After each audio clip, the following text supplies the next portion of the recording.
కడప జిల్లాలోని అంటే వెలుగొల్లు ప్రాజెక్టు అంటే ఆ కాలువలన్నీ కూడా నిర్మించింది మీరే, పిఎల్ఆర్ కన్స్ట్రక్షన్స్. అయితే అక్కడ కూడా ఆ పనులన్నీ కూడా సరిగ్గా లేదు, నాసిరకంగా జరిగాయి అనే ఉద్దేశంతో ఇంజనీరింగ్ బృందము ప్రభుత్వానికి ఒక నివేదిక ఇచ్చింది.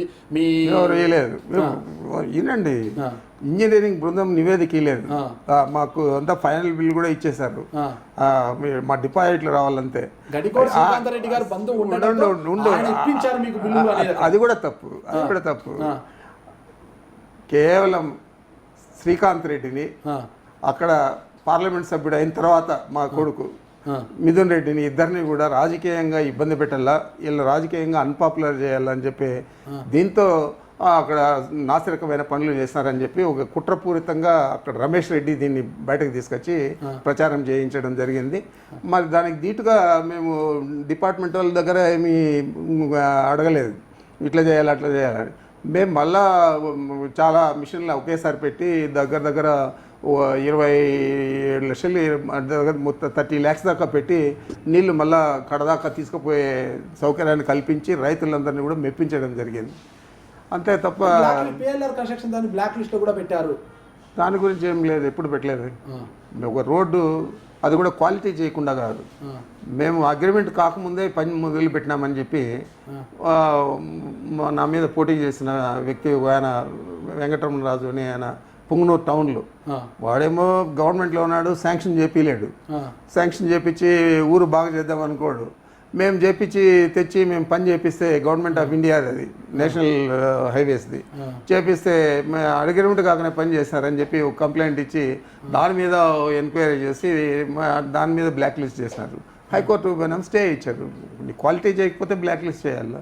ఇవన్నీ కూడా పెద్ద రామచంద్రారెడ్డి గారు పసుపు కండవ కప్పుకోలేదని చేస్తున్నారనే భావన మీకు అనిపిస్తుందా? మొత్తం ఇవన్నీ కూడా ఈ అంశాలు ఎపిసోడ్ జనరల్గా ఒక నీకు ఒక ప్రత్యర్థి చాలా స్ట్రాంగ్గా ఉంటాడు మీ జిల్లాలో, నువ్వు ముఖ్యమంత్రి అయిపోయినావు, నీకేం ఆలోచన ఉంటుంది? ఫస్ట్ ఎవరు కనపడతారు?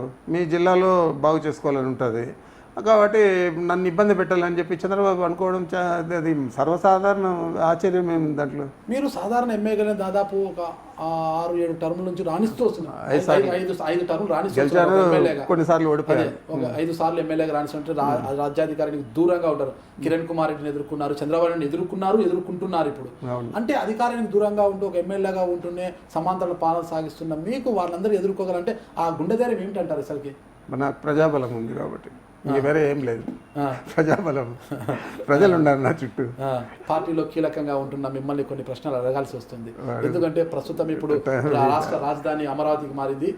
మారడంతో జగన్మోహన్ రెడ్డిని కూడా విజయవాడకు వెళ్లాల్సిన ఆవశ్యకతలో, నాకు గెస్ట్ హౌస్ అక్కడ ఆర్ఎన్బి గెస్ట్ హౌస్ నాకు ఇస్తేనే నేను రాజధానికి వచ్చి అక్కడ పాలన సాగిస్తాను, లేకపోతే నేను ఇక్కడ నుంచే సాగిస్తానని ఒక డిమాండ్ అయితే పెట్టారంట. దీని మీద లేఖ కూడా రాశారు. తప్ప అది వాళ్ళు ఎవరో మీకు రాంగ్గా చెప్తున్నారు. మాకు అసెంబ్లీలో సెషన్స్ అప్పుడు మాకు ఎక్కడైనా అలాట్ చేయాలని చెప్పి కూడా మేము అడగలేదు మా నాయకుడికి. మేము ఆల్రెడీ ఒక హోటల్లో ఆయనకు బస ఏర్పాటు చేసినాము, మా శాసనసభ్యులకు కూడా ఇంకొక హోటల్లో ఏర్పాటు చేసుకున్నాము. మీ శాసనసభ్యులకు కానీ మాకు కానీ బస ఏర్పాటు చేయాలని చెప్పి మేము అడగలేదు. కానీ స్పీకర్ గారే ఫోన్ చేశారు, అయ్యా మీకు అంతా అకామిడేషన్ అరేంజ్ చేయలేము, మంత్లీ ఇంకొక 50,000 ఎక్కువ ఇస్తాను అని చెప్పి నాకే ఫోన్ చేశాడు. చేస్తే మంచిదన్నా అని చెప్పాను నేను. మాకే కాదు కదా, మీ శాసనసభ్యులకు అందరికీ ఇచ్చుకుంటారు, అది మీ డెసిషన్, మాకేమి ఇబ్బంది లేదన్నా, సంతోషమే అని చెప్పి చెప్పడం జరిగింది. తర్వాత మా నాయకుడికి వాళ్ళే ఆర్ఎన్బి గెస్ట్ హౌస్ అలాట్ చేశారు. తర్వాత మేము పోయి చూసాము, కొన్ని చేర్పులు మార్పులు చెప్తే కూడా వాళ్ళు అన్నీ చేయడం జరిగింది. అది బాగానే ఉంది. ఇంకా మనము ఇక్కడే మనకు ప్రతిపక్ష నాయకుడికి కూడా ఏదో ఒక రెసిడెన్స్ ఇవ్వాలి కదా ప్రభుత్వం, ఇదేది ఇస్తే బాగుంటుందని చెప్పి సెషన్స్ అయిన తర్వాత మేము ఒక లెటర్ మా నాయకుడి ద్వారా లెటర్ రాయడం జరిగింది. మా నాయకుడికి పలాని రెసిడెన్స్ ఇవ్వండి అని చెప్పి సిఎల్పి ద్వారా మేము రాయడం జరిగింది. దాన్ని వాళ్ళు ఆర్ఎన్బి గెస్ట్ హౌస్ ఇవ్వడం కుదరదని చెప్పి మా రిప్లై ఇచ్చారని చెప్పి ఈ మధ్య నాకు చెప్పారు. అందుకని చెప్పి ఇంకా ఆల్టర్నేటివ్గా గవర్నమెంట్ గెస్ట్ హౌస్లో కూడా ఒక పాత బ్లాక్ ఉంది, ఆ బ్లాక్ అన్నా అడుగుదామా అని అనుకున్నాము. ఇంకా నేను మా నాయకుడితో మాట్లాడలేదు. మాట్లాడిన తర్వాత ఆయన సరే అంటే ఆ బ్లాక్ నన్ను తీసుకున్నాం అనుకుంటున్నాను. ఈరోజు నాగరాజు గారి ఇంటర్వ్యూలో చాలా విషయాలన్నీ కూడా చర్చించుకోవడం జరిగింది. ఇవన్నీ కూడా వాస్తవ దూరంగా ఉండవు, నేను వాస్తవాలే మాట్లాడినా అనే ఆలోచన మీకు వస్తుందని నేను భావిస్తాను.